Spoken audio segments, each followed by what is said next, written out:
if I have something that I really feel good about, I will always introduce it with the following question. Is this good for our customers?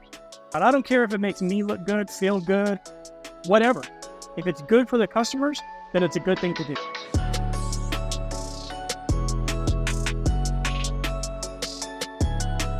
All right, folks, welcome back to another episode of Unite Your ROAS. This has been something that I've been looking forward to for ages. For people that don't know Nick Harris, not only is he one of the best humans on the planet, he is in actually another podcast I'm on, The Growth Vault. Chase Machini and I always talk about you, how you're just almost like the Yoda. I remember multiple times you were so giving during my tenure at Triple Well as CMO. When I was asking you about how do I structure my day, how do I deal with my direct reports, all this stuff. And you just have this calming energy about you in terms of whenever anybody interacts with you, you can just slow down the mental cycles, but not in a pejorative or a negative way, but just calming people down to get to the root of the issue. And the way your ability is just something that I have yet to encounter. So Nick, thank you for coming on the show. Happy to be here. Thanks for the invite. We made it happen a year later. We did. Good things come to those who wait, and the people that have been on the ROAS train are finally getting the Nick Harris special. So you are currently running, took over Dylan's company. Yeah. You're the CEO there. SplitTesting.com. Split testing. Yeah. Jeez, I need some more caffeine. How'd you get there? Because you have a pretty interesting, you came through the D2C funnel, right? Where you were running some pretty big brands. So give some people kind of the Nick Harris career trajectory in like a little 30-second minute spiel. I will go for the 30-second spiel. I grew up in a small town and I really wanted to go fishing with my dad. And so we would go, but I saw people on boats and I'm just jealous, right? I'm 12 years old. I'm like, I want a boat. Can we get a boat? Yeah. Could afford a boat. So I did some like odd landscaping jobs and stuff, saved up money, created my own company called CompuVid. And I resold computers at 12 with service contracts. At 12 with some recurring revenue. With recurring revenue. And I bought a boat at 13, boat and trailer, bass seats, motor, everything. Me and my dad fished all the time. I did that for 2 years, went to work for like the little local computer shop. Yeah. Did that for 3 years. Then I did my stints in retail, which I think everybody should have to do. So like I did Walmart, I did Best Buy, I did Office Max, I did a bunch of them.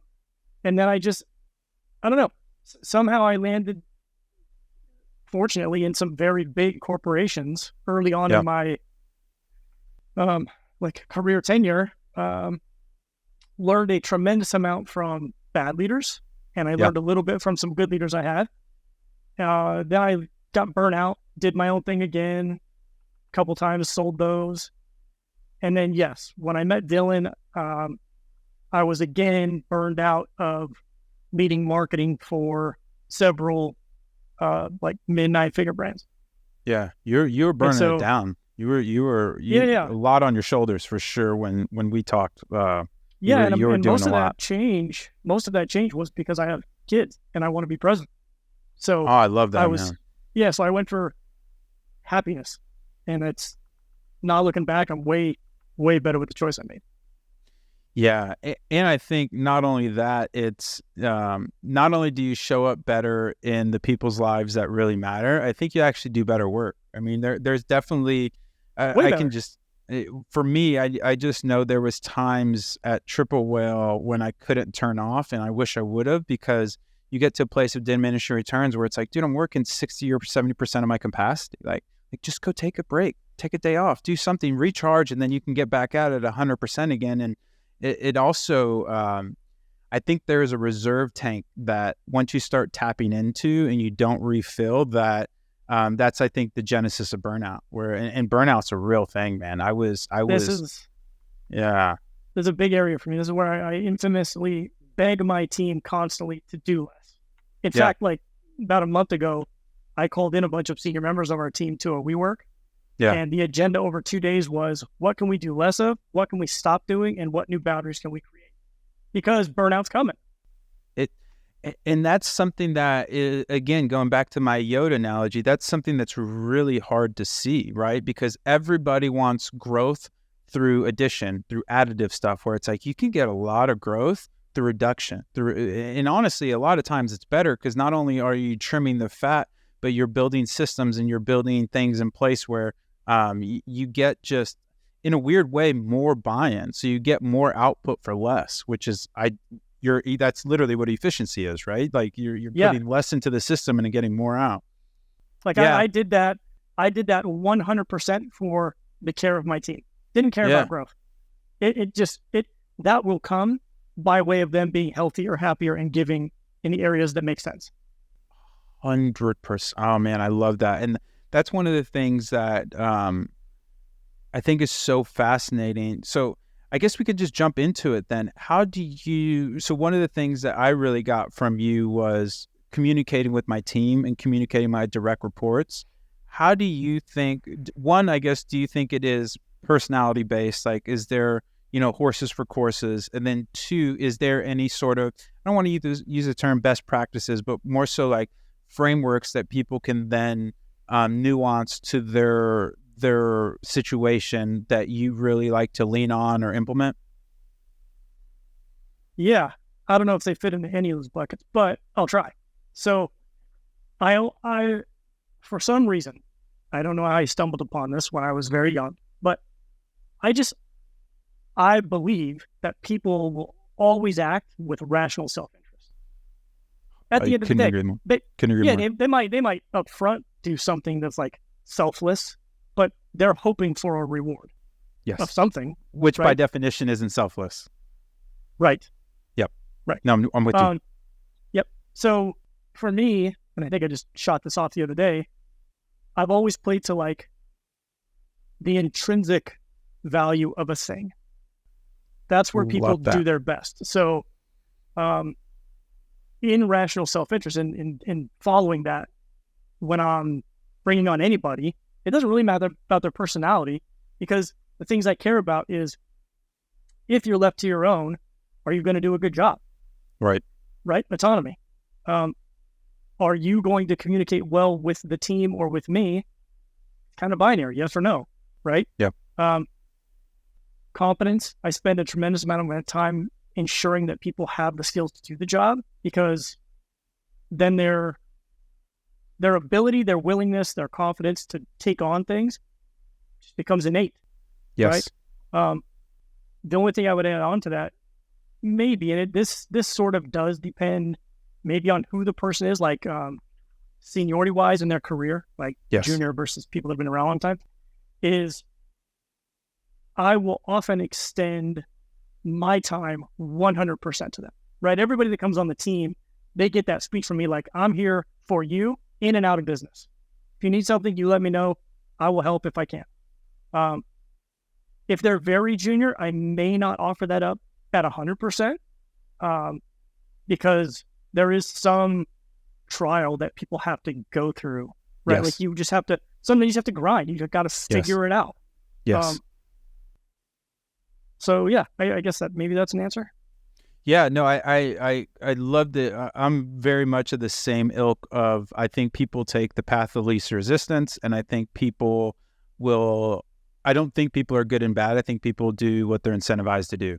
And so if you can get the incentives correct, a lot of things take care of themselves. And a lot of that is, to your point, intrinsic motivator. So there's this great theory called hygiene theory, two-factor theory. It's basically on hiring. And the too long didn't read is their satisfaction and dissatisfaction actually don't exist on one spectrum. They're two different spectrums. And so to make that more concrete, just because, like, if I hate my job, just because I offer you more money doesn't make you more satisfied with the job. It just makes you less dissatisfied. And so understanding what those motivators are, and the intrinsic ones are going to be the best. That's why I think a lot of times when you're doing it right at either small companies or startups, you're able to acquire that talent. Sometimes, I mean, obviously you want to be at market or maybe a little bit above, but a lot of times you have to sell the dream, right? And so you can find these people that are intrinsically motivated. And I think that's why a lot of teams are so killer at startups. And it might be survivorship bias if you only hear about the startup teams that are really good versus the startup teams that might not be good. But I think the intrinsic motivators are so important. And I think the humanizing, where if you don't know what's going on in your employees' lives, you can have a miscommunication in terms of why they're not performing, right? Like if somebody just had a kid or if somebody's having relationship issues or something. And again, that can't persist, right? Like you can't always be the drama, but like everybody goes through hardships, and it's really nice to know that your boss or your direct report, who you're talking to, actually cares more about you than they do the job. Because to your point, if I care about you and I make you feel secure, excited, all these things, then all the other kind of downstream effects are really positive for the business. So in a net, it's what you want, and you're getting a more bought-in employee. So I think that's a beautiful way to look at it. How many times you said 100%, but how many directs do you have now? 2 right now, but there's 27 people on the team. Yeah. No, that I think anything more than 5, you start to get into some really hairy places where it starts to become really. I don't understand horizontal organizations. Oh, say more. I just don't understand them. CEOs with 10 direct reports. Impossible. It's not impossible. It's just you're not going to do a very good job. Yeah, and fair play. Neither will they. And decisions will take forever. Yes. Yeah, and you get. I think that also breeds a lot of CYA, where you just cover your ass decisions versus people wanting to take chances, people wanting to be creative, people wanting to be innovative. You start getting box checkers, or the way I describe it to people is government contracts, where the people that get the government contracts are actually horrific at the things they do, but they're incredible at navigating the government process of submitting the contract, because you have to go through so many hoops and all these things, and those are the people that you get where I tracked all my OKRs and I did all this. Well, you suck. You know what I mean? Like the output sucks, but look, I can show you how much I suck. It's like, oh, okay. Is that what you want? Or do you want killers that maybe need to have a little bit more shepherding around how they're containing or tracking their success versus these people that suck, but they're incredible at tracking their suck. Like I find the former just breaks my brain, where I just think meritocratic performance is just really that's the top tier for me. Or how do you see it? I think if they're great at distributing their time, at most you get 10% of their time. Ooh, I love that. So it can't be good. So it just can't be good, right? Yeah, or if it's 7%, like whatever the percentage is. But going back to rational self-interest, everybody's going to check the box of what matters in that 10% of time. Yes. There's no freedom to talk about other things or to share problems or challenges. So you're going to make it look as good as you can for that little bit. Yeah, no, I love that. What do you think? So I have this theory that unless you're the founder or owner or CEO, and even then you still kind of have this, but not to the degree. I think unless you're in that, again, the top hierarchy, whether it's CEO, founder, etc., the only thing you really care about, kind of to play off your self-interest, is making your boss happy. What do you think about that? I really hunt for and try to create intrinsic motivation. Yeah. What you just said is extrinsic. Avoid punishment. Well, make your boss happy is avoiding punishment. Let me unpack that. Making my boss happy is avoiding punishment. Yes-ish. Yeah, yes-ish. Yeah. Okay. Yeah, yes-ish. I think that's fair. I sure hope nobody on my team is doing that, and I doubt they are. Well, I think you can, yes. So, I guess for me, most of your, or I guess more so, I like to tell people what to do, when to get it done, not how to do it. Like, that's what the money's for, right? Like, that's why I'm paying you, is the how. And so I do want them to make me happy, but at the same time, like, for example, when I would bring people on my team, there would be a time where we would make simultaneous decisions, where I would make a decision, they would make a decision, then we would match up to get like a mind meld of like, okay, cool, this is the same decision I would make. Okay, cool, go run. And I knew when I had really good people where it's like, that's not the decision I would make, but it's actually better than what I thought of. So you are absolutely ready to go run. And so, but at the end of the day, they're extensions or augmentations of the boss, right? Because that's what the role of the CEO. No, okay, yeah, push back. No, yes, I said so. Maybe ironically, your make the boss happy is an oversimplification. Oh, of course, that's the right. king oversimplifying. So, come on, generalizing is my thing. Let's go. Yeah. That's so. A given clear goal to the team that's agreed upon, if it's hit, makes you happy. Yes. That's what the... Yeah. So, and who sets those I'm goals? Agreeing with you. And the boss sets the goals, right? Usually, yeah, exactly. Yeah. And so if the boss has set his shitty goals... In my case, sometimes. Most of the time, no. So unpack that more. Well, you're still setting the macro level goals though, right? Sometimes. Okay, so let's unpack this then. What is the function? What do you think the most important functions of the CEO or the leader is? Empowerment. Ooh, I've never heard that one. That's interesting. That's it. Just empowerment. Just set them loose. Support them. That's interesting because I always thought it was vision and hiring. Yeah, it is in books and fancy places and probably reality, but not my reality. It's part of it. I like the empowerment. But under empowerment is vision. We have to know what we're working towards or for, right? Yes. Like that's part of empowerment. And I'm just using a single word. So I like that bit because hiring is also a function of empowerment, right? Like if I am 100%. Not giving the resources, whether they be literal resources or human resources of hiring the right people, I can't empower my team to get... Because I think capabilities are a real thing. And I think there's certain capabilities that you have to match the capabilities to the task, or maybe just a little bit, the task can be a little bit harder, but if the task is too hard for the capability, you're going to quit. And if it's too low, you get bored. Yeah, I will tell you the way that I view empowerment is absolutely exhausting. I don't, probably no surprise, most people don't lead the way I lead. You're right. It is incredibly exhausting, but it's rewarding in the same token, because by empowerment, I mean, remember when I said I give my 100% of my time to my team? Yes. I'm also available 100% of the time for them to tell me problems. Right. Like, I don't want you to come to me with solutions. Anything you can solve on your own, you've already done it. You don't need to tell me about it. Correct. Absolutely come to me with problems and let's solve it together. Well, opening that door, I mean, everybody walks through it a lot of times a day. It's wonderful. It's fun. But it's exhausting. That is so interesting. How do you deal with, because I love that, but how do you get them to a place of autonomy? Where if I'm constantly bringing you problems, is this kind of where that I'm exaggerating. It's not constant. That's an absolute that I don't normally use.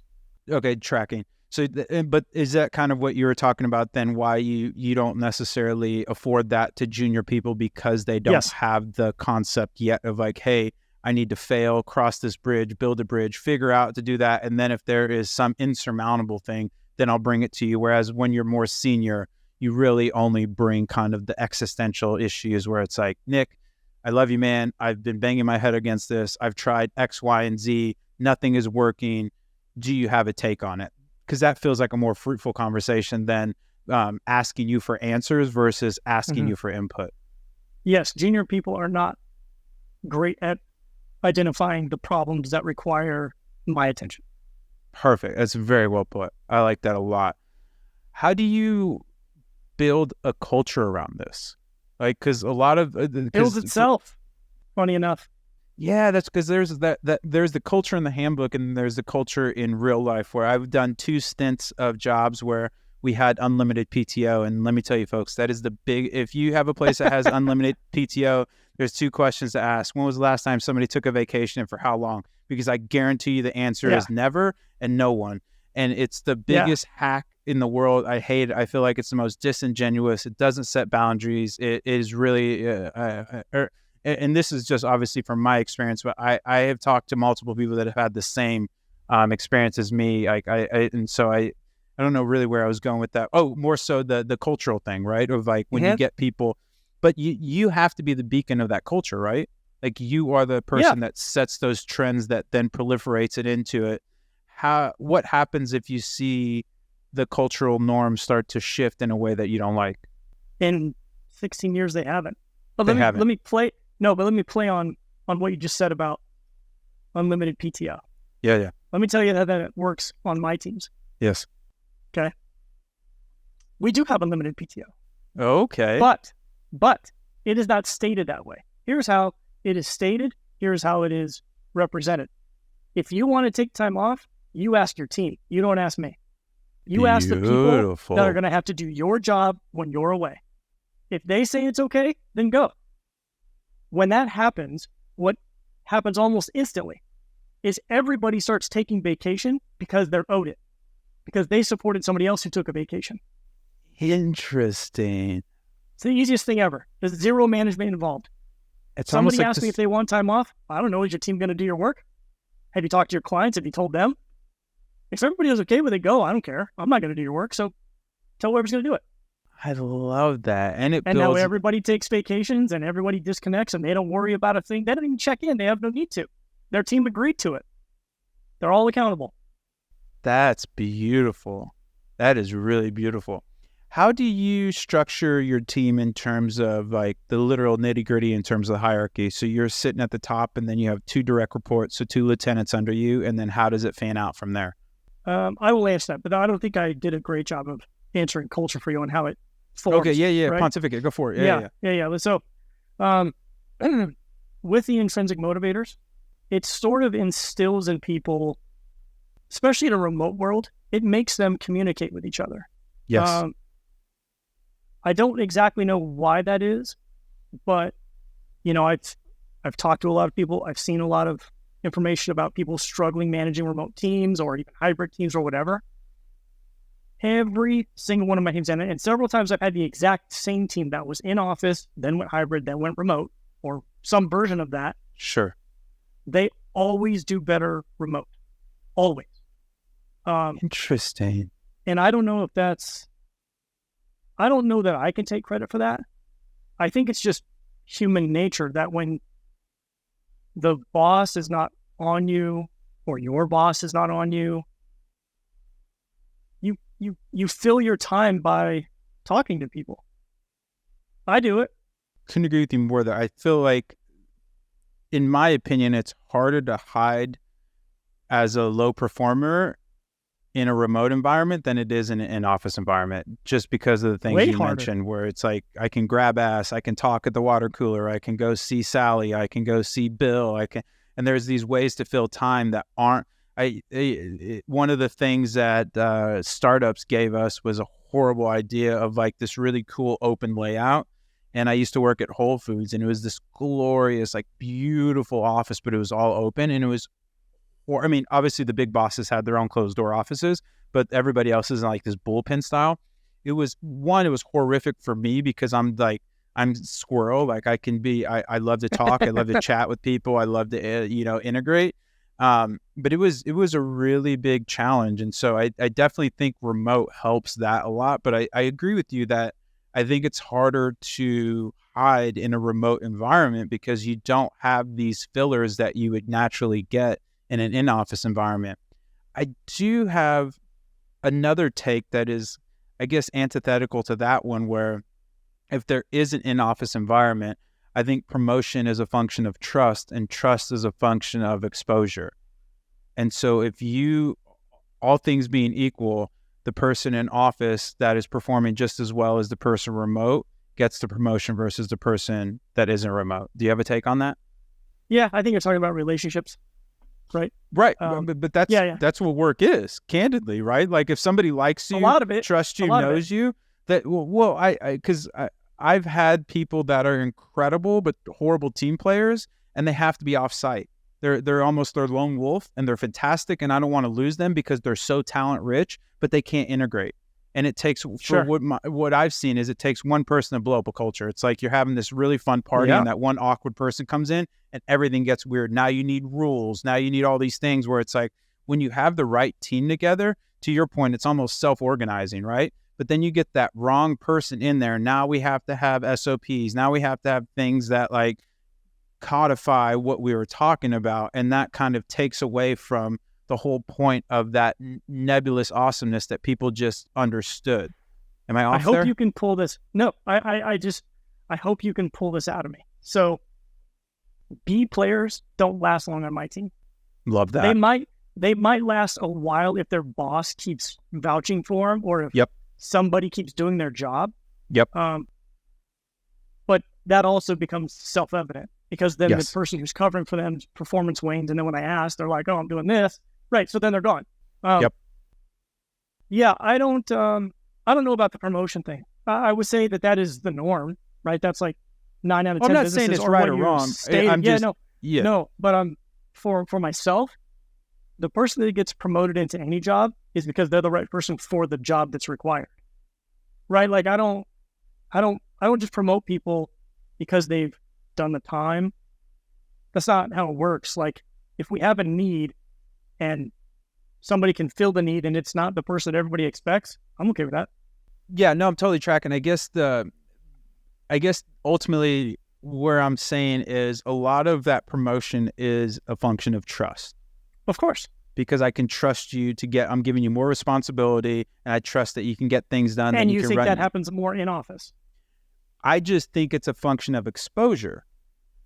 And if you're exposed to somebody way more, because I'm constantly talking to Rabba, I see him, hey, Rabba, can you get me this? And can I get in? I don't have to hit you on Slack or whatever. And again, if there is no disparity in performance, but you have more exposure to me, I feel like that person is going to get promoted. It's not an issue in remote work, but in hybrid, where I'm always coming into the office, like butts and seat, I'm always there when you need me, blah, blah, blah, versus I have to talk to this person online. Again, I just think that it's not a good or a right or wrong thing. I just think that that's our human nature, is I promote people I trust. And if I'm exposed to this person and I constantly I have more positive interactions with this person, that's going to accelerate the trust vector versus this other person is fantastic. Their work's incredible. It's on time or early. They're incredibly communicative. They're awesome.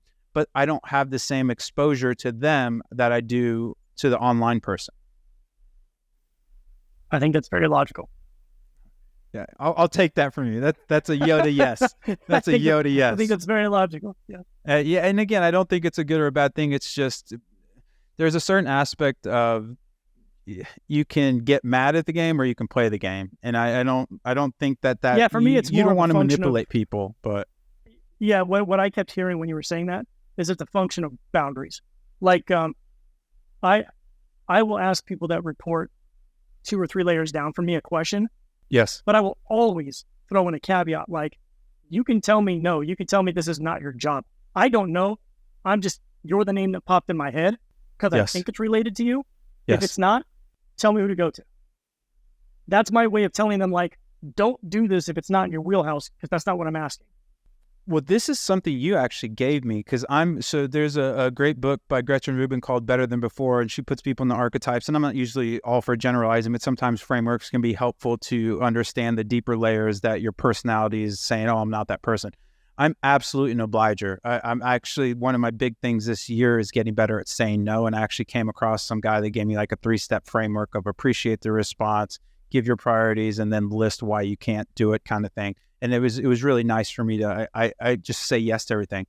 But one of the things you gave me when we were talking, because I would always get, I call it the swoop and poop, where your boss comes by and is like, hey, I need you to get this done, but there's no like specs or nothing. You're just throwing this basically shit on your desk. And you're like, dude, who do I ask about this?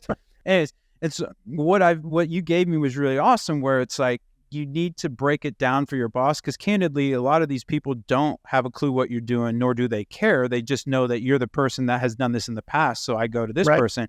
And so it's really nice, and it worked out impeccably, where you just say, hey, Nick, that's an awesome idea. I would love to do this. However, I'm currently working on X, Y, and Z.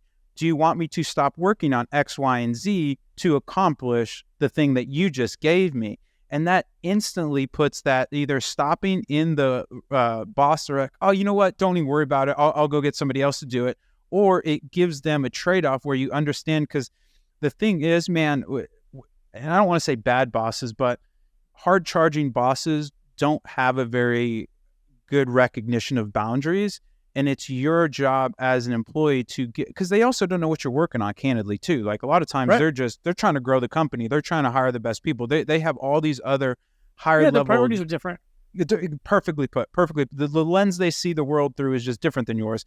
And so it is your job to really understand that everything's a function of bandwidth. And if you want to take over some of this bandwidth, my plate doesn't get bigger just because you want it. My plate's still the same size. And so it is your prerogative as the boss to tell me what's on my plate, but it's not your prerogative as the boss to overload my plate. So that's your job to say, hey, my plate is full. I'm happy to shift into whatever you want. You're driving the vision, you're driving the boat, but I need you to know that these things are going to fall off if you want me to put this on my plate. And I thought that was one of the many, many nuggets that you gave me, where it's a really nice, respectful acknowledging of, yes, you're the boss. Yes, I understand that you think this is important, but my boss thinks these things are important, and these are the things that I'm currently working on. If you want to override him or her, you can. You're the boss. But anywho, I just wanted to get that in there because I think that's one of the things that a lot of, especially high performers, struggle with, because everybody wants to, again, please their boss and just say yes, versus it is a yes, but it's a yes, but. And I think it helps you from burning out, because you can end up just taking on more than you want, and you just burn out. So let me add on to that for anybody who happens to be listening that is a leader, right? Yep. Your ideas usually aren't that great. Yeah. No, they aren't.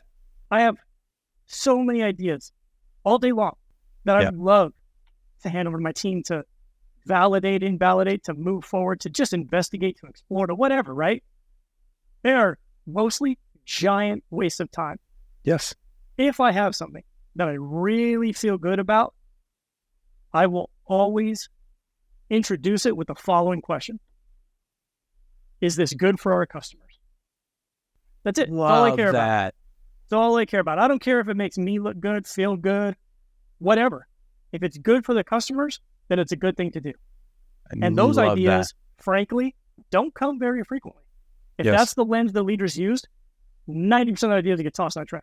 Shiny object syndrome is a real thing, man. Like you hear about AI, you hear about this. Oh, Billy's doing this in his company. Why aren't we doing that? And like it's a real thing. And you don't necessarily want to throw salt in that Kool-Aid, because you want the leader, the CEO, to be this crazy visionary that's always coming up with stuff. But again, it's at that leadership level that you need to kind of draw the line of like, hey, is this generating the impact? Is this good for our users? Is this because the worst thing you can have is that the boring CEO. And again, there's a time and place where if you're in an optimizing company where you're no longer a growth company, you just want to optimize and cut costs and run a really lean team, there's nothing wrong with having that kind of quote unquote adult in the room. But if you're in a growth stage company, you want a crazy, vibrant CEO leader that is just constantly throwing crazy shit against the wall. But at the same time, you don't want to allocate the resources unless it's something that, to your point, is going to generate value for the user, get you closest to your business goals. I love that. That's such a good caveat at the end of that. So we were talking a little bit offline about radical candor. It can be a very divisive book, ironically. How do you, I guess, define radical candor first, so we can operate from the same first principles, and then we can go into our discussion? Well, I mean, having had the conversation 50 minutes ago and now having time to think about it, my answer might be different. I've polluted the mind space. We should have saved it for the radio. It's fine. Oh man, I've always been just a candid person. Like I've always just told people what's on my mind, and I'm like, take it or leave it kind of thing. Yes. As I've gotten older, I've definitely become more tactful in my delivery, and I think that's where a lot of people screw up and struggle. Is they think being direct is also being an asshole. Yes. Right. But it's not. If you're an asshole, you're being an asshole. You can be direct without doing that. I think that's probably the part of candor or radical candor that people screw up on, is they just adopt telling people bluntly whatever free thoughts are flowing. And that is not a huge value to most people. Yeah. No, I think so. I think we're coming closer together. I think for me, the challenge with the radical candor, one, my biggest, still universal pushback on it is it's one directional. I've never seen like quote unquote radical candor do well up the chain. Like it's very hard to tell you. I promise it does here. But to be fair, like you're a very unique leader. Like right. you are not usually, I mean, and again, it's a weird thing because you kind of want like a egotistical, crazy person driving the company forward. Like Travis Kalanick. I disagree. Disagree. Well, let's unpack that. Cause like for all the things, like Travis Kalanick, not really the best human on the planet, but boy, did he make a lot of people a lot of money with Uber. Sure. You know what I mean? Sure. And so without him leading Uber, like if Dara was leading Uber back in the day, Uber doesn't go where it went. And candidly, it's a terrible business, but it probably made the most billionaires ever at the IPO. And so I think there's a time and place for that craziness. You just need to, one, have it usually sequestered, and two, you need to have, I think, personality alignment, where one of the things that I've found with kind of being candid with my employees is I have kind of more of a vivacious, very, you can push people out of the room type of personality, which is fun. I like being that, but there's a certain aspect of like introverts do not respond well to that. And so introverted people, what I found was like, they wanted to have this perfect response. And so when I had introverted employees, I would say, hey, okay, cool. Here's what I need. Here's what, blah, blah, blah. Write me an email or something where you can do it this is where your headspace functions optimally. You're not going to be able to come with a quip right off the bat. You're not going to be able to match the vivacious energy that I have. And I don't want my energy to solicit a response that I want. I want my energy to give you the mind food to then eat, to then give me the response through your lens. And I've found that with extroverted people, we can just chop it up because they have the energy to match. With introverted people, they're just not good off the cuff. And again, that's not a good thing or a bad thing. It's just their personality type. And I've found giving them some extra time and letting them go in their own little cave to write their stuff was a way better. It got the feedback that was closer to the truth than versus they would just tell me what I wanted to hear, because they would get caught up in this kind of reality distortion field of like, yeah, we can do this, we can do that. Do you feel like personality types do need to be communicated for, or do you just hire for a certain personality type, or is this just woo-woo stuff and people need to just get it together and be able to deal with the radical candor? No, we have all personality types. But I would say it is, as a leader, it's on my shoulders to make sure that everybody in the room is on equal footing, right? So I'm an introvert when I need to be. I'm an extrovert when I need to be. I'm right in the middle when I need to be, right? Okay. So if there's extroverts who are exuberant in the room, very boisterous, whatever, I calm it down to accommodate the introverts, right? Not all the way down. I don't want to zap their energy. Sure. But I need to make the introverts feel like it's a safe place to speak up, share their idea. I love that. And not be overwhelmed by whatever responses come their way. I love that. That, by the way, took a very long time to learn on how to identify the vibe in the room and then bring it to a place where everybody feels good, right? Like there's a big thing on my team about psychological safety. Or like psychological safe spaces. Like I want people to share when they're having a shitty day. Yes. Because for one, I just want to know like, okay, this is an outlier of performance. That's fine. But moreover, how can we help if we can help? Yes. Right. And I if don't it's want perpetual, then is this environmental? Is this personal? Like if somebody's constantly having bad days, then that's a system flag, right? Of like, what is in the system causing this negativity?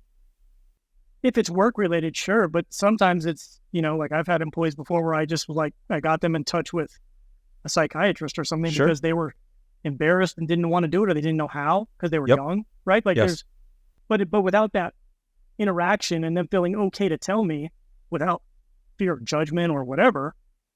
So I guess I would say it's on your shoulders to balance out the room. Couldn't agree with you more. No, I think that's more eloquently put. I think for me as a leader, and it kind of goes back to your idea, you usually have dumb ideas. As a leader, I think you have that dual hat of a tastemaker and a moderator, where you want to get the best ideas out of your team. You want to make the spectrum of people on your team feel like they have the leeway to say stupid shit, because every great idea, there is 100 dumb ideas before it. So you don't want to stop up the idea flow.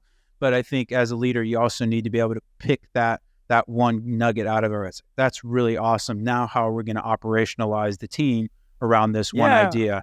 I really Which, by like the that way, a is where lot. most people get excited, because most of the people that are in those idea rooms are action oriented. They just have a bias for action. So it's like, great, we got the idea. Now let's spend the rest of the time everybody get excited about what we do, and that's where introverts usually pop off. Yes. So well put. And that's what the other thing too is why I'm such a big believer in kind of silos of ownership. I think co-ownership is just so putrid, because when you have ownership, you want to make, like, when you care about something, standards aren't really an issue. But when you don't care about something, you're like, how good do I have to do it? Or I don't want, but when you're bought into the idea, you're giving it your all and you're doing your best work. And I think that's one of the things AJ always had a great line that I thought was awesome, where he said, I want everyone here to think that they're doing the best work of their life. And if they're not, come talk to me. And we can either figure out why you're not doing it, or maybe, it's time to have a promotion to a non-triple whaler, where it's just, we want you to feel like you have not only the resources, but the ability to do the best work of your life. And I think that's a really interesting, I mean, a little bit hyperbolic, but at the same time, like, especially in growth stage companies, you really want people at the peak of their career. Yeah. Right. Yeah. I mean, let me try to bring that into the question you asked that we didn't answer, which is about org structure. We're doing a good job of that, right? Yeah. It's all related. It's all relative, baby. Yeah. It's all relative. Yeah. So, like, my org structures are exactly what you just said. People go where they're passionate. Like on my teams for the last, I don't even know how long, people get rehomed all the time. Yeah. Right. Like, we hire them for one job and they're good at it, but they fall out of love with it, or their interest has waned, or we just don't need it anymore, or something. Or people will come to me and say that they're going to leave because they don't like their job. My retention rate is through the roof for employees, because I just ask them, okay, well, what do you want to do? Yeah. Right. I mean, do you like working here? Like the people? Yes. Great. Then stay. What would you like to do? And then, as long as they can come up with something that will help us achieve our stated and agreed upon goals, they stay. I love that. I love that. Love that. And, and it's not only a great way to retain talent, but sometimes those reconfigurations, you end up getting even more output out of the team, because, again, horses for courses, right? When you run the right horse on the right course, oh man, it is so much faster. You always get more output. Always get more output. I really enjoy that. That's a really cool way to think about it. How do you go about terminations or firings? Like, because that's always like a complicated one, right? Where it sucks. You never want people to lose your job. But I had a boss that had, he had two great lines, and then I want to get your take. But the one was, if I have to ask you how something's doing, you're not communicating enough. And that has stuck with me so much, where I really enjoy that, where if I'm having to ask you how something is doing, you're not communicating enough. I think that's great. And then he also had another one where the best hires are the best fires, and the worst hires are the worst fires. And I've experienced that. So again, I used to work for, I don't know if it's true, but it's clever.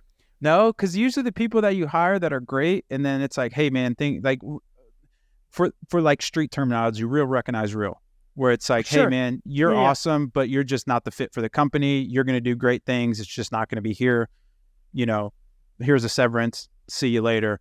That's usually, they get it, where they're like, hey, I am not doing the best work. But the people that are not very introspective in terms of their abilities are like, why are you, because this is a racist fire, you don't like me because I'm X, and they just put up this huge smoke screen of horribleness, where you're just like, no, that's not it at all. It's just like, you're not getting us to where we need to be. And to your point, if you keep B players for too long, then you attract B players, or you lose your A players, because your A players don't want to be. And that's the real pain. That's the worst problem, right? Like you don't want talented people want to be around talented people, and there's only so much that money can make up for, because at the end of the day, they start to gain some financial freedom because you are compensating them so well, and then money starts to become less of an issue, where it's like, I want to just go build cool shit with cool people and put a dent in the universe. I don't want to sell soda water the rest of my life.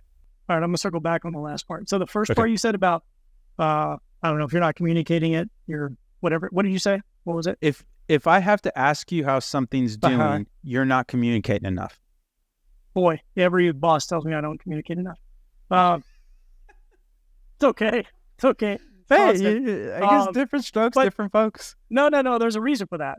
It's because the goals are not clear and they are not agreed upon. So I don't know what to communicate. So I just work. Yeah. So that I don't think that invalidates that thesis or that theorem. It doesn't. It's smart though. I get what you're saying. Yeah. If there's a thing there for people to take away, it's set clear goals and make sure they're agreed upon by your team. Don't just set the goals and send it. Get their agreement. That is, oh man, I love that. Because again, that gets that little extra turbo boost of ownership where it's like, hey, we all agree to this versus like when you throw these crazy, that was one of the things that I don't want to cut your flow off, but go ahead. Sorry. I'm going to cut yours off. It's also just like realistic. Like I might have a goal, like in my current life, right? We need to onboard 8 new clients a month. Yes. Okay. That is not agreed to by the team. Yes. Know why? Because I don't know all the things it takes to onboard a client, and 8 is unrealistic. Yes. Right? It fits my revenue target, which is wonderful. Yes. But it can't be done. Yes. That's why I asked for agreement. Yes. So so you're articulating the point that I was just going to make through my experiential stuff where at the beginning at Triple Whale, it was incredible. AJ and Max are wonderful leaders, but one of the things that some of the feedback that was given to them as we matured was that some of the stretch goals that they had shouldn't be shared with the team because even though we were absolutely crushing it, it was demoralizing because you didn't get to this thing. You're failing. And you're like, dude, we just grew 50% month over month. Nope. We just added X amount of MRR, like beyond our wildest dreams, but we didn't hit this crazy stretch goal. Because again, you want the CEO, you want the leaders to be out in La La Land. You want them to be driving towards this craziness. You apparently do. I do not. I love following that crazy person leader. Like I will march through. I am very cautious of like, that's why I was kind of a solopreneur for a little while where I'm very cognizant of who I'm like, I acquiesce to. Like I have to respect you and I have to be like, dude, you're trying to build an empire and I'm on board for it. But there has to be, that's kind of where the lieutenants and leadership comes in, where there has to be a tempering of that craziness. The CFO has to say, okay, cool. Well, marketing's going to need another $1 million in budget to hit that. Are you like, there has to be a tether to reality, but I want the CEO to be this crazy mad scientist that wants to build an empire. Like, because if not, where does it come from? You can't push that up. It has to come down. Or in my opinion, like it's very hard to push, okay, we need to go faster. Like that's not your job. Drive the car. I'm the one that says we have to go fast. And again, maybe that's because my belief of, I think the job, I'm going to actually probably steal the empowerment, but I think the job of the CEO is, or the founder is vision and hiring. I think without those two things, everything else you can hire for. Everything they're under that umbrella. They're under empowerment. No, agreed. I think empowerment's a stinger. It's a bigger stinger. But again, the big functions of empowerment are hiring and vision. If you don't have a vision that people are excited about and you're hiring B players, it just, everything else falls apart. I don't care how good your OKRs are or whatever systems and nonsensical shit you have in place. Like I'm not saying that those frameworks aren't necessary, especially as you get to scale. But that goes back to you shouldn't be dogmatic in it. You should just find a way that everybody can, I love that, set the clear goals and agree upon the goals, and then a communication structure that supports those goals and those communications. And then you have that. I think that if it's OKRs, if it's Post-it notes, whatever, I don't think you need to be dogmatic in the system. It just needs to accomplish those macro level goals. Yep. Agreed. Okay, so the firing thing, yeah. Again, it's kind of like that taboo topic, but a lot of times, like why is it taboo? I think because a lot of people don't want to, there's people pleasers. A lot of people find it confrontational. A lot of people, sure. If you're firing somebody, what are you doing? You're implicitly saying you made a bad decision by hiring them. It's like it's very akin to stocks, right? Like. You know how many people never sell their losers because if I sell my losing stocks, I made a bad decision, right? Like I don't want to return this thing because that means I'm just going to keep it in the closet for 5 years, never use it. But if I don't return it, guess what? I never made a bad decision. And so I'm not saying it's right or wrong. I just think it's a psychological phenomenon. But who are these people that carry all this weight on their shoulders? It's not that. Well, that's what I'm saying. So tell us how to shed this weight. Sure. Yeah. Jeez, that is rough. It's not psychologically advantageous, I'll tell you that much. Yeah. So I'll give you an anecdote or a story, and then I'll tell you how it goes today. So when I was at Best Buy, you have holiday hires every year. Yes. Right? Yes. After my second year, I was sent to the Best Buys to let go of the holiday hires because Nick is so great at letting people go. Yes. And nobody else wanted to do it. So I just did it. It's very short. Yes. The holiday hires did not earn it.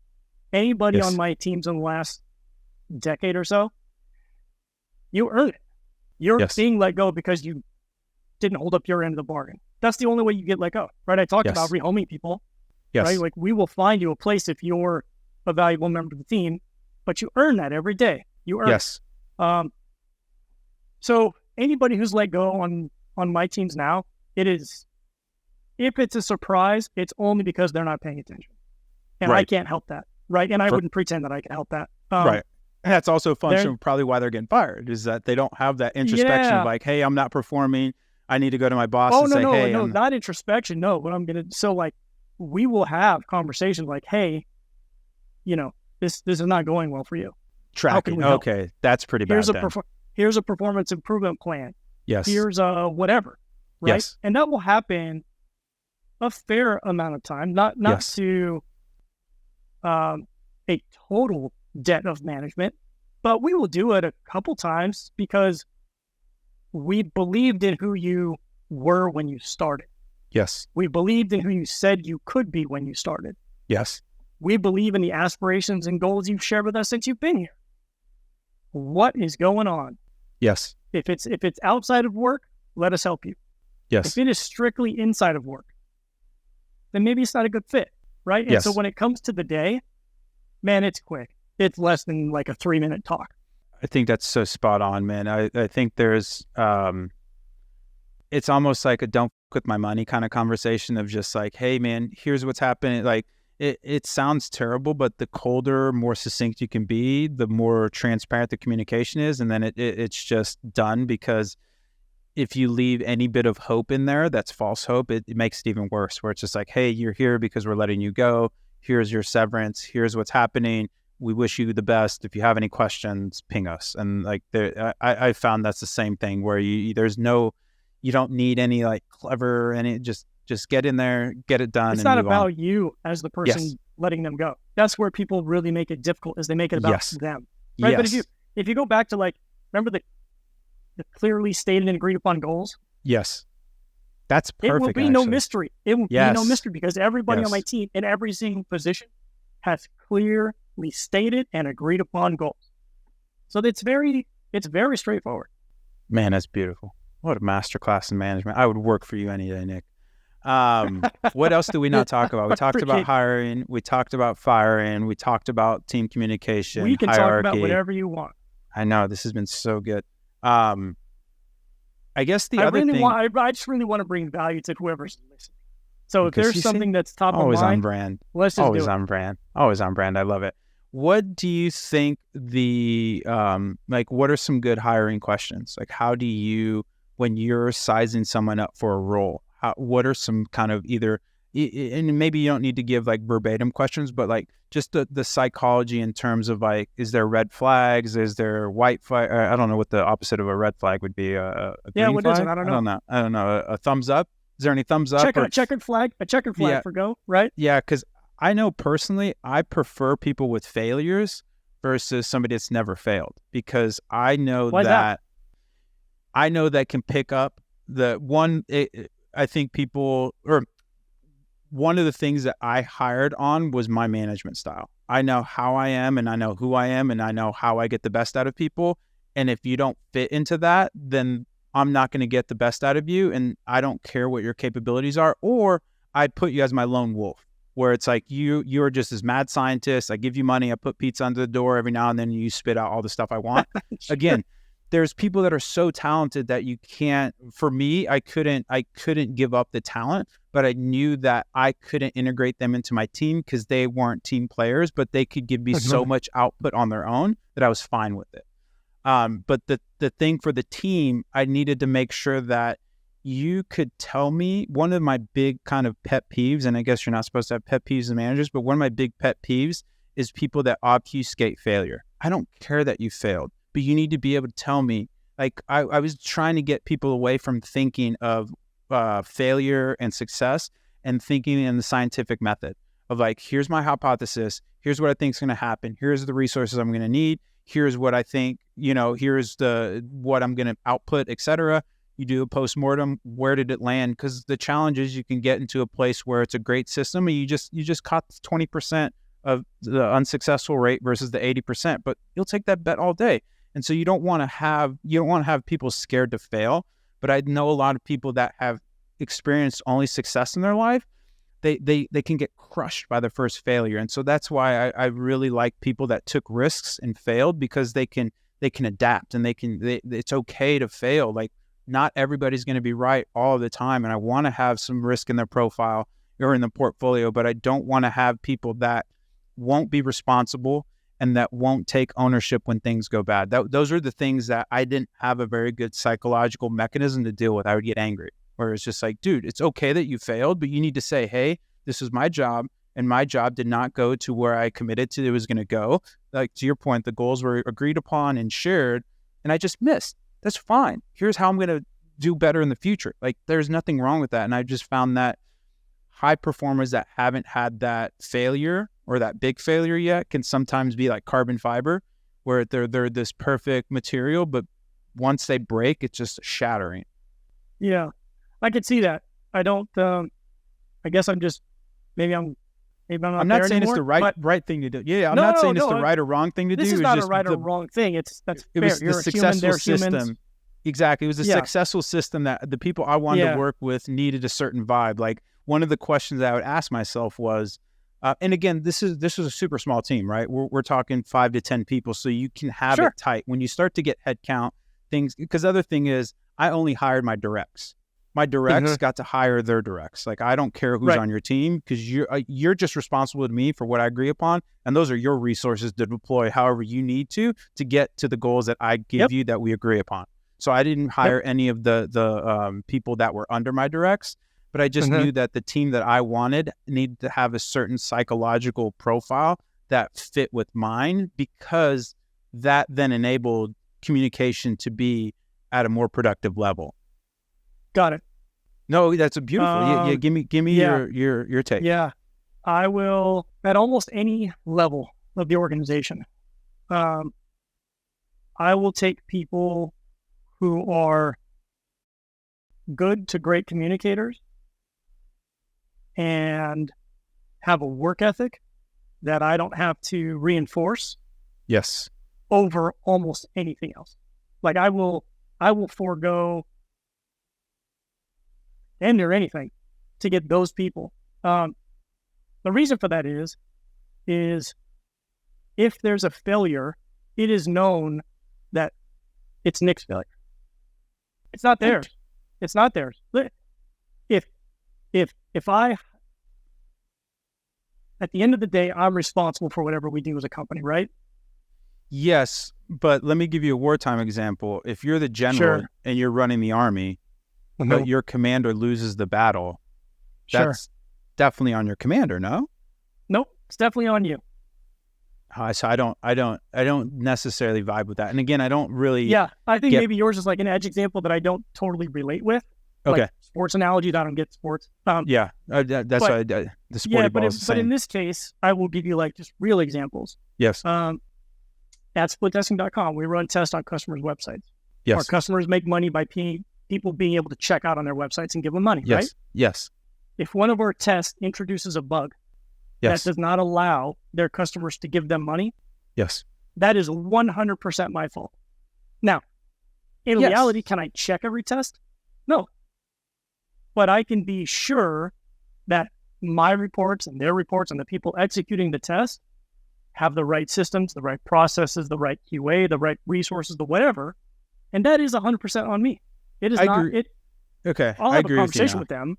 Yeah, I'll have a conversation with them like, hey, listen, that can't happen. How can I help you make that not happen again? But the blame falls on me. Yes, I'm with you on that. Okay. I'm with you on that. I think I Okay. might have got caught up in the semantics because another real life example is we did a Black Friday Cyber Monday guide. Alexa Okay. was our head of brand, and she did an amazing job. It was still our biggest lead generator for the year. Just incredible. We had a bunch of people in there, awesome, smart people. Some of the challenges were we reached out to some females, and we just couldn't get any females to submit content, or there was I just remember scheduling this. conflict. Yeah, and so it blew up. And so that wasn't Alexa's fault or anything like that. She crushed it. Her responsibility was make the best guide ever. That was my fault because I didn't see we were just moving so fast that I didn't realize the magnitude of how this would come across for people. And so absolutely fell on my sword. 0% Alexa's fault. So I agree with you. I think there's a certain aspect of responsibility and cleared, shared upon goals that she nailed and crushed. And that was my responsibility of missing that as the leader. And I took my comeuppance for it. And it was my fault. Here it's standard crisis management, acknowledge the problem, say, Sure. what we can do better. And here's how we're going to fix it in the future. And so, okay, I agree. You pulled me around. Yeah, you're right. Super interesting example. Yeah. Yeah. But yes, It was, that's what I mean. It's just like everything great that happens is that's my team. They're great. yes. Nick had nothing to do with it. Yes. Everything that's bad, that is all Nick's problem. Nick is a horrible person. Yes. That's all I do. I guess where I was getting at too is if I give somebody a shared upon, agreed upon goal and they don't hit that goal, the buck still stops with me. I'm not arguing with you there, but that person, there needs to be a postmortem done of like, hey, why did this happen? How can we fix it in the future? And then was this a resource issue? Was this a communication issue? Was this an execution issue? Like, how can we make sure that these, and again, it's not necessarily that it failed or succeeded. It's more so like you gave me this hypothesis, you asked for these resources, but what you like the experiment just wasn't ran well. And like that's the kind of stuff where it's like that's on you, dude. Like this is your lab. You need to have some responsibility. Again, at the end of the day, that rolls up to me because I hired you, I gave you the resources, I greenlit the project. So you are a reflection of me, but there needs to be not necessarily a reprimand, but an understanding of where was the failures in the system that we put together, because this can't happen perpetually. I have no problem with an experiment being ran and we came out on the wrong side. No problem with that. Love that. I want people to take risks. You had this thesis, you had this output, it was falsified. We won't do that one again. We know what to not do in the future. Boom, move. But when people have that where it was just the ball dropping, there for me, I needed to dig deeper and see like, hey, this was on you, because without that ownership, they don't feel the upside of when they do win. Yeah, let me try to bring that back to the hiring thing. Yeah. Right? So sometimes jokingly, sometimes not, depending on who I'm talking to in an interview, right? It's, again, I'm simple, so it's always like goal-oriented, right? Like I let them know what the job requires and my expectations for the job. Yes. So if they agree to it, right, by signing an offer letter, yes, that's it. They've agreed now to all the things we talked about, right? It's not, I'm not going to pretend that they remember them all, but that's how it goes. Anyway, in interviews, I will, depending on the personality type, I will tell them like, listen, you're going to hear from the team that Nick's expectations are completely unrealistic and unattainable. That's not really who he is. He knows that you can only do what you can do, but that's where Nick's at. Yes. Right? Because that's how hard Nick pushes himself. Yes. Right? So when people come on, one of my direct reports, Brittany, she told me something the other day, I'm going to screw it up, but she's like, we can't have average players on a team of overachievers. Right? Ooh, that's a bar. Our team, that's a bar. Yeah, like our team, they're the don't round crew.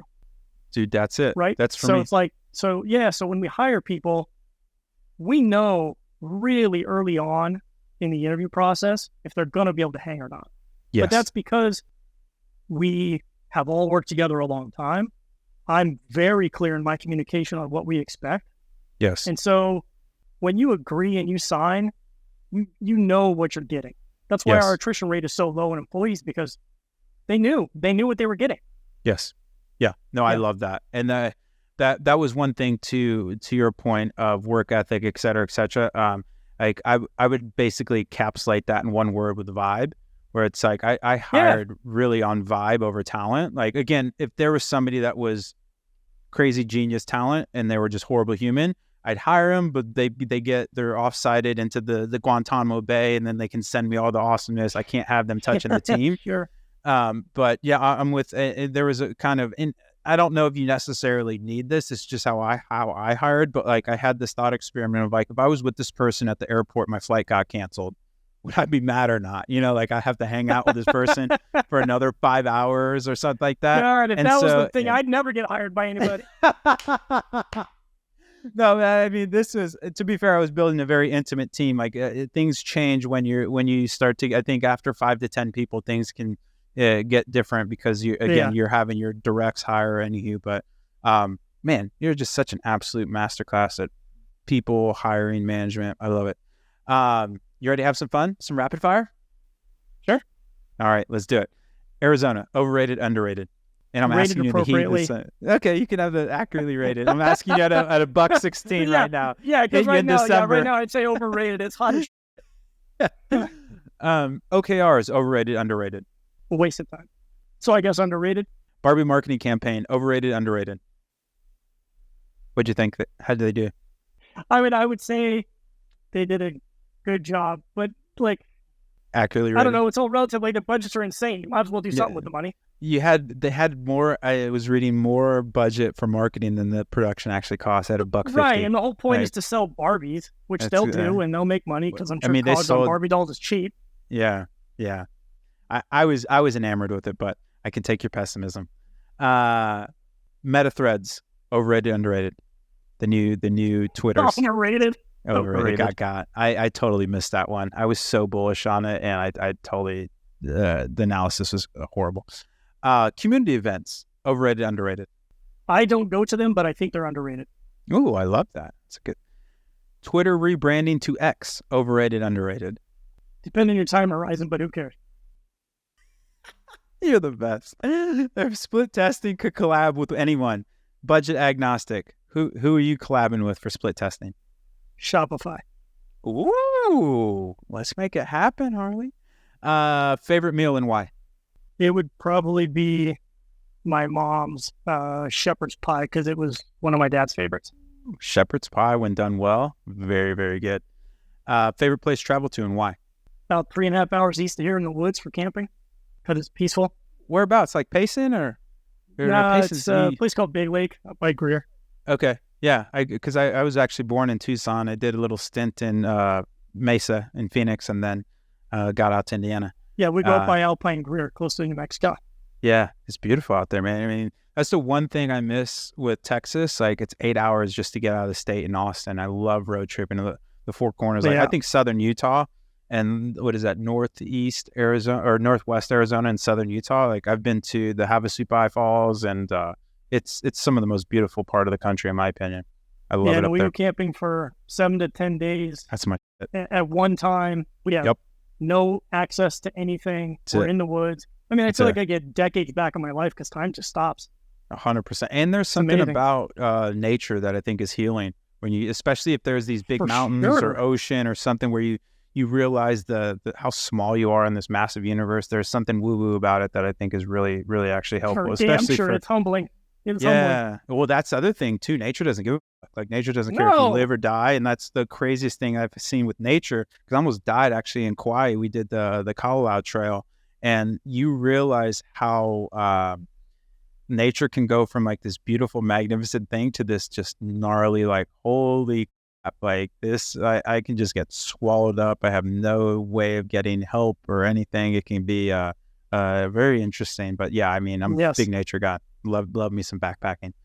Okay, last question. If you could have dinner with 3 people, dead or alive, fictional or non-fictional, who's getting an invite? So you're sitting at the head of the 4-person table. You get to invite 3 people. Who are you inviting? Sam Harris. Oh, it's so fun fact. I used to work with the agency that launched his app. Oh, really? Yeah. He's actually really, really exactly how you think. Like, really nice, just jovial, interesting guy. Yep. So Sam Harris, Barack Obama, Oh, let's go. and Wyatt Earp. Ooh, that's a pick. I think you're the only second person ever to go fictional. I love it. Yeah. I love it. Tombstone, what a flick. What a flick. Yeah, dude. That's a movie I can put on anytime. Anytime. Let it ride. So good. Yeah. So good. And you're in Arizona too, so there's this kind of like the OG cowboy still exists in that area. And man. It's like it's the best. It's the best. Nick, you're the man, dude. You are just I could talk to you for hours. How could people get more involved? How can they connect with you? How can they get their site split testing? This time is yours, my friend. Sure. So if you want to make more revenue, go to splittesting.com, schedule a call. Beautiful. Yep. If you want to follow my esoteric tweets, you can Nick D the number 2 C on I guess X.com now for Twitter. Whatever. Let's go. Yeah. Listen, before we cut, I want to do this again, but I want to be really challenged to unpack some of this stuff because I feel like we glossed over some meaningful stuff only because I'm too simple most of the time. I got tons of value out of it, but I will absolutely take up any other time I can get on your calendar. 100% we can do it again. I think people are really going to love it. And they've been asking me about a lot of these questions, and I told them just to talk to you basically. So I think a lot of people are going to be, your DMs are going to get filled up because I think the way you think about things and the non-dogmatic approach that you have and the nuance, but with the precision in your answers, I think is so hard to find because some people just get systems that they like and they're like, this is how you have to do it. And again, there's not a good or a bad thing. I just find that everything is gray, man. And like there's going to be things that are you can start with a really nice framework, but there needs to be some massaging to make sure that you're getting the most out of that framework. And then sometimes the framework sucks, so switch to another framework or fit. But I think the frameworks add scaffolding, but everybody's going to build a different house. Everybody wants another color. Yep. Maybe you want 2 bathrooms instead of 3 bathrooms, etc. And I think you are the person that I've encountered that has just not only the breadth of experience and actually like output of performance, but also the just cool dude, man. Where that's been my biggest challenge with finding a mentor is I read a lot of business memoirs, and a lot of these people I admire in certain verticals of their life, but other verticals I'm like, these are putrid, horrible humans that I would never want to replicate. But there's other aspects of them that I really want to replicate, if that makes sense. And so I think that makes sense. Yeah. You're the total package. And can I say one more thing that just came to mind? Of course. Because this is the first podcast I've been on, right? Hopefully I'm on some more. Let's get you. Yeah, I got you. Yeah, but I'm gonna commit to something right now. Love it. With you on my first podcast so that hopefully it gains ground. Listen, I've got like 3,000 followers, whatever, right? I think once a month, I'm going to open up like a Friday afternoon, couple hours to just have cohorts of people come in free. We'll bullshit, chit chat. They can learn. No charge. That's brilliant. I love it. I will help you fill those cohorts. I'm telling you, the advice you gave to me at Triple Whale, I actually had a proper mentor that I was paying, and she was fantastic, to be fair. But you were, I mean, it was not only the right thing to say at the right time, but the delivery, the aspect, the everything, man. I really, yeah, let's do it. You're committing to it. We're gonna get people on the books. We'll get the Fridays booked up, and we'll promote the shit out of that thing. I think it's something that I think great leaders make great employees, and great employees can then become great leaders. And I think that if you can start that virtuous cycle, it really is something that I think there's just a lot of better ways to work, and I think you identified them. Then let's start it. Done deal. See that, folks? This is the magic of the ROAS podcast. We're getting the big Mr. Harris out in the world more. Awesome. Go to splittesting.com. Go make some more monies. Go follow Nick. He has a really fun feed. And then if you want to ride the lightning with Triple Whale, we are triplewhale.com. Grab a demo. We have a really cool, I don't know if it's going to be out yet, but we're releasing the Founders Dash. This is going to be our forever free plan. So if you're not in the economic place to give us some monies, you can just use our free plan. It's going to be really awesome. Summary page, get all the awesomeness. We also have a newsletter that goes out every Tuesday, Thursday called Whale Mail. You can subscribe right at triplewhale.com/whalemail. And then lastly, if you want to see Nick's Beautiful Beard and Baby Blues. You can watch all of our podcasts on youtube.com/triplewealth. So go find us there, leave any reviews, and also give us any feedback. This podcast is for you. And as Nick said, we always want to make sure that we have the end user in mind and how to create more value for y'all. So just ping us with good, bad, the ugly, whatever you need. Willing to make this podcast the best in the world just for you. Nick, man, this has been incredible. I know when I landed a podcast when I have more energy than when I went in, because it's kind of getting to the end of our days as well. It's you still have a couple hours, but it's 5:30 here in Austin. I'm kind of dragging. I feel like I just had 3 shots of espresso. I'm feeling great, man. I'm feeling great. Thank you so much for the awesome conversation. And we're gonna do the Friday thing, and then we're gonna do the part 2 where we'll go more into the weeds and do some more deep dives on some of the answers that you gave. But I loved it personally, so we'll get it out there in the world. And then thank you again, man. Enjoy Arizona. I appreciate you very much. Yeah, absolutely. And then give me a shout if you're ever out in Austin. All right, folks, that's it. That's another ROAS in the books. We'll see you next week. Bye-bye.